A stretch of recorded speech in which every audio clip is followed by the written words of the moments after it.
Modi BJP RSS ఏం చెప్తే CM Revanth Reddy అదే చేస్తారని ప్రజాశాంతి పార్టీ అధ్యక్షుడు కేఏ పాల్ అన్నారు. బీజేపీలో స్కూల్లో, టీడీపీలో కాలేజీలో చదువుకున్నానని, రాహుల్ గాంధీ కోసం ఉద్యోగం ఇస్తే చేస్తున్నానంటూ రేవంత్ రెడ్డి స్వయంగా తానే చెప్పారన్నారు.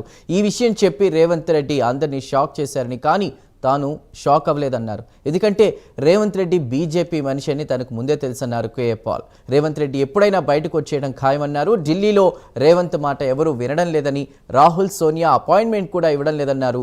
ఈడీ కేసు నుంచి తనను మోదీనే కాపాడగలరని రేవంత్ రెడ్డి భావిస్తున్నారని అన్నారు కేఏ పాల్. నిన్న రేవంత్ రెడ్డి ముఖ్యమంత్రి అందరినీ షాక్ చేశాడు కదా, నన్ను షాక్ చేయలేదు.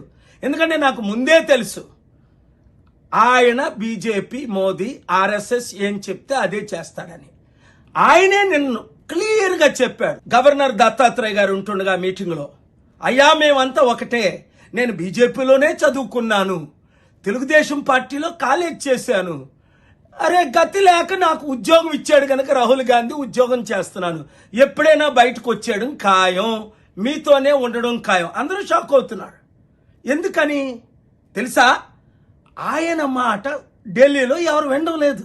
రాహుల్ గాంధీ, సోనియా గాంధీతో అపాయింట్మెంట్ దొరకడం లేదు. కోర్టు కేసులు ఎక్కువైపోయి ఆయన మా మంత్రులకి, వీళ్ళందరికీ మంత్రుల పదవులు ఇవ్వమంటే కాంగ్రెస్లో మంత్రులకు పదవులు ఇవ్వలేదు.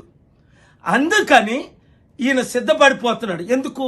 ఎప్పుడైనా నన్ను మోదీయే కాపాడగలరు, ఈడీ నుంచి మళ్ళా హెరాల్డ్ కేసులో నన్ను ఇరికించారు అనుకుంటున్నాడు. కాదు, ఆయనకు తెలుసు ఆయన ఏ తప్పులు చేశాడో, దేవునికి దూరం అయ్యాడో, శాపగ్రస్తుడు అవుతున్నాడో, దేవుని ఉగ్రత వస్తుందో ఎవరూ రక్షించలేరు మారు మనసు పొందితేనే తప్ప. మోదీ గారు వచ్చినప్పుడు మా పెద్దన్న అన్నప్పుడే నేను మాట్లాడాను కదా. ఇప్పుడు ఇంక వీళ్ళెవ్వరినీ నమ్మలేమని మీకు అర్థమైపోయిందా? ఇప్పుడున్న వాళ్ళందరూ ఆర్ఎస్ఎస్, బీజేపీ, మోదీ ఏం చెప్తే అదే చేస్తారు ఈ రాజకీయ నాయకులు అందరూ.